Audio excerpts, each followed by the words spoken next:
Hey guys, I'm coming on here to do a quick Samsung Galaxy Note 4 2-month update. It's kind of a 2-month update.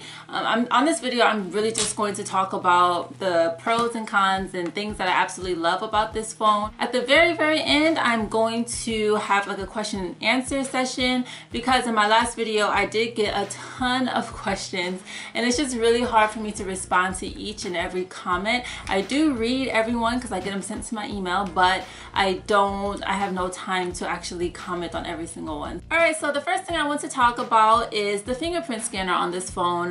The first time I started using it, it was fine and I really loved using it. But after a while, it seemed to be really picky and it got annoying actually. I ended up having to constantly enter my backup password because it wouldn't register my fingerprint. So I ended up just completely changing my security on the phone and making it into the keypad instead of the fingerprint scanner. So that was kind of sad. It's just so much easier to just swipe your finger and to get into your phone. But when you have to swipe 5-6 times for it to actually register, it just gets pretty ridiculous. The next thing I'm going to talk about is placement of two things on this phone. The first thing is the power button or the lock button. Say I'm in a YouTube video and I'm trying to turn up the volume and I accidentally hit the power button or the lock button and it locks my phone. So then I have to go back in, type in my password and get back to the YouTube video. So that to me was kind of annoying. As you may know, I came from an iPhone 4S and on the iPhones, or the old iPhone at least, the power button is at the top. So to me that seemed more logical. It was harder to hit it by accident if you're trying to change the volume, and it goes the other way around where you're trying to lock the phone but you accidentally hit the volume button at the same time. The other thing that is just, I just don't understand. I really don't understand why they put this here, but the speaker on the back of the phone. Now when I got this phone, I knew that the speaker was on the back of the phone. I just never really about how it could be a problem. So if you're listening to music and you put it down on the back of the phone, you put the back of the phone down onto the table, it's going to muffle the sound. Or say you're laying in bed, oftentimes I'm laying in bed and I'm watching like a YouTube video, I might prop my phone up against the pillow, and when I do that, it obviously is going to mute the sound because the speaker is being blocked by the pillow. So I just don't understand why speakers would be put on the back of the phone. People don't put their phone face down, and obviously if you're watching a video, you need to see the screen to watch the video. To me, that is just absolutely silly. I don't know what is up with that design, but they definitely should have moved the speakers. You all probably know this phone does multitasking. The only problem with multitasking is that not all apps support multitasking. That I know can be a problem for some people, especially if you're a gamer, because a lot of game apps don't support multitasking. One question that I've been getting about this phone is if I'm experiencing any lagging or glitching, and honestly I have. It's nothing that major, especially coming from the iPhone 4S, which is a pretty dated phone. It doesn't happen every single time and actually doesn't happen often enough to really bother me, but it does happen. So just to kind of let you guys know that the lagging and glitches are there. Another thing that I wish worked a little better on this phone is the heartbeat monitor or heart rate monitor on the back for taking pictures. You can use the heart rate monitor when you're trying to take a selfie by just placing your finger on the heart rate monitor in the back and it'll take a picture of you, or it's supposed to, but oftentimes it doesn't. So you're just sitting there smiling like, take the picture, and it never takes. So that can be a problem. I really do wish that worked a little better because it's a very cool concept. It just doesn't work that well. Get into the pros or just things that I like about this phone and things that I use often.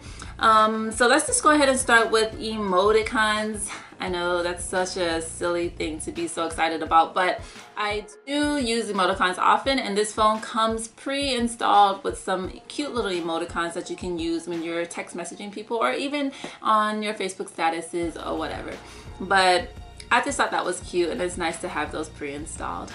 The other function is the multitasking, like I mentioned in my last video as well as earlier in this video, and I use that basically on a daily basis. It's really nice to use, say, when you're watching a video and you want to respond to a message without interrupting your YouTube video. It's very easy, it doesn't lag, it doesn't stutter. In my last video I mentioned that it does make your video skip or stop a little bit, but I found a better way which you guys probably know already by now, but a better way to get into multitask mode without making your video stutter or stop or anything like that. So say you are in YouTube and you're watching a video and you get a message that you want to respond to. All you have to do is hold the back button until this little pop-up menu comes down, and go ahead and scroll through and find the app that you're looking for. So for me, I use KakaoTalk for my messenger. And what you can do is either tap it and it'll open up in a pop-up window, or you can drag it and make it half screen. And as you can see, my video kept playing. It didn't skip or stutter or anything like that. And whenever I'm done messaging, I can just go ahead and minimize it into the little bubble. In case they respond to me again, I have easy access to respond to them. The other way that I love using multitasking is to input my schedule into my Google Calendar. Every week I get a new schedule for teaching. I teach here in Korea. So I get a new schedule, and for me to have easy access to it, I like to enter it into Google Calendar, and the best way to do that is to do it with multitasking. So I have Google Calendar open in one window, and then I have my schedule open in another window. That way I can see both and be able to maneuver back and forth from each screen just with no problem. One thing I did not expect to use often on my phone is clipboard. It's really nice to be able to copy several items and just save them on the clipboard, and then when you're ready to paste them somewhere, you can just access it very easily and paste each and every one wherever you need it to be. Another big thing that makes the Note 4 stand out from many other phones is the S Pen, and I honestly have learned to love using this. The main thing that I use it for is to take notes in S Note. I study Korean, and whenever I'm studying, I like to jot down notes, and the best thing for me is to jot it down in my Note 4 because I always have my phone on me. Say if I wrote my notes in a notebook, I may not actually carry my notebook with me to study when I'm on the bus or on the go. So it's just nice to have those notes in my phone because then I can just study while I'm out and about. Another thing that I use often with this S Pen is ScreenWrite. I really like using ScreenWrite. To me, it's actually fun.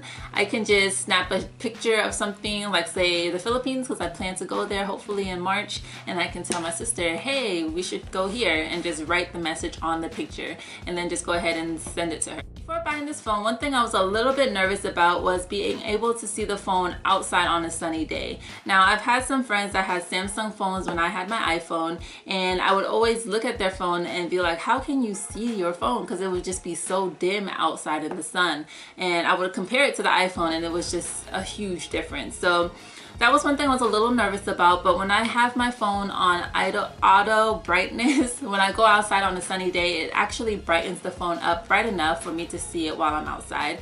And then when I go inside, it'll dim it to save battery life, because inside you don't need it to be so bright for you to be able to see the phone. One thing I forgot to mention when talking about multi-screen is that when you are in multi-screen, if you want, you can make one window smaller than the other. So say you have YouTube on half of your phone and for me, KakaoTalk on the other half of my phone. If I want to make KakaoTalk a little bit smaller, the window, I can just hold the dot and just drag it over and adjust it to whatever size I want it to be.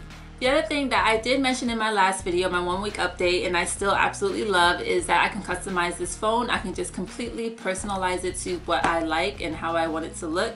And I still play with that all the time. And to go ahead and answer a lot of your questions about what theme apps I use a couple of them, and they are Doodle Launcher, which is what I'm using right now.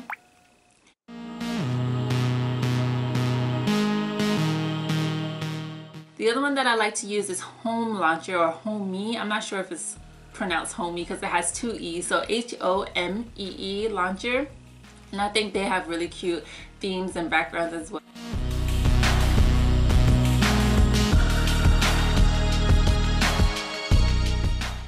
The other one is Phone Theme Shop, and that one isn't so much a theme for your home screen. It's more so themes for your KakaoTalk, if you ever use that app. And it has so many cute themes for KakaoTalk. Right now I have this cute little Winnie the Pooh one. Those are the only ones that I've tried. I did download Doodle Launcher before and kind of tried to play with it, but I never actually took the time to figure it out. That one's a little bit more complicated in my opinion.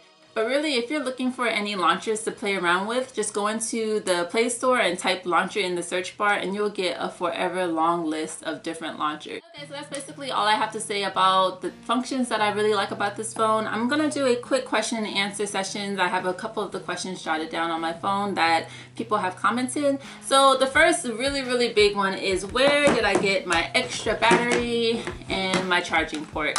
And I got these from a Samsung service center here in South Korea. In Korea, they are everywhere, obviously, but I'm not really sure how available the Samsung service center is in your area. So I would say to just check your area for a Samsung service center. If you don't have one, these are available on Amazon. The only thing with ordering it is just be sure you get a Samsung brand battery and charging port. That's just my opinion. You don't have to do that, but I just feel that you should be more careful and just get the actual brand name instead of getting an off-brand battery for your phone. The other question I got was, will I go back to Apple? And I don't know right now. I really am enjoying the Note 4. I just love playing around with it, and it's pretty simple to use, or I'm getting the hang of it now. So I don't know if I would go back to the iPhone. They would really have to step their game up, especially with customizing and personalizing your phone. Why did I choose the Note 4 over the iPhone 6 Plus? And that's a good question. But basically my answer is pretty simple. I got bored of the iPhone, and I actually hear a lot of people saying that, is that they're just getting bored of the iPhone. It's basically the same thing with just a little changes here and there. The Note 4 to me allows for a lot more personalizing and just a lot more functions that you can do to it. So I've been really loving the Note 4 so far, and I don't really regret moving from the Apple to Samsung. How did I get the phone so early? Well, like I said, I live in South Korea and it was an early release here. I think it released September 26th here, so it was really early compared to the States. I didn't get it until the following Tuesday, I believe. So I did still get it early, but I didn't get it on the actual release date here in Korea. Another question I got is, if when I'm using Bluetooth headphones or Bluetooth speakers, does it skip or kind of pause for a split second? And it actually does. I have the Beats by Dre, what do I have? Wireless studio headphones, and it actually does kind of skip every now and then. It's just once in a while and it stops, like it pauses for a second. And initially I thought it was my headphones because I had just gotten them, and I just didn't even think for a second that it could have been a phone problem. But he did mention to me that he connected his phone to several different Bluetooth devices and it all did the same thing. So I believe it is the phone, and all I can say is that I hope with their new update that it'll actually get corrected. Alright, so that is basically my 2-ish month update on the Samsung Galaxy Note 4. That's basically all I have to say about it. I am not a techie, so sorry to all those people who asked really technical software questions. I really don't know how to answer them, and honestly, half the things you guys said, I didn't even know what you were talking about. So I was unable to answer those questions. There are many tech people out there. Maybe they will be able to answer those questions for you better than I can. Hopefully this video helped you guys at least a little bit. If you have any questions, please leave them in the comment section and I'll try my best to get to them and answer them for you, alright? So you guys take care, please subscribe, and I will see you all in my next video. Bye!